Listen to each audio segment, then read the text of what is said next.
Okay, how to care for a sheep.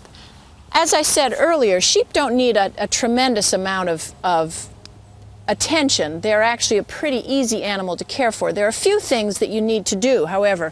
One of the things which surprises most people is that sheep are born with a tail. However, given all of the wool that they have and all of the manure they produce, the tail is a detriment. So as soon as they're born, their tails are docked.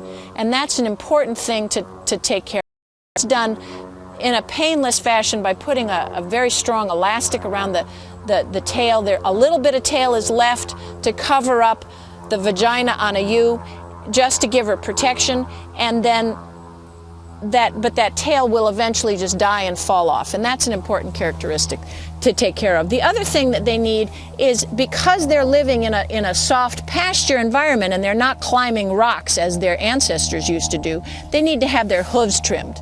Now you can see they have this two-toed foot with a soft inner pad and a hard outer hoof, and they need to have that hoof trimmed. This lamb, as a matter of fact, needs some trimming. You want to keep that it's just like cutting your fingernails. Her fingernails have grown so long that they're folding over the pads of her feet, so she needs to have her foot trimmed.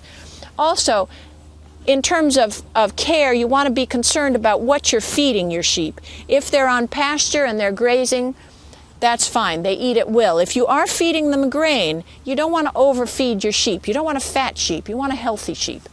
Just like humans, anybody that's too fat is not going to be as healthy as anybody that's in good shape. So keeping them out on pasture is the best way to feed them.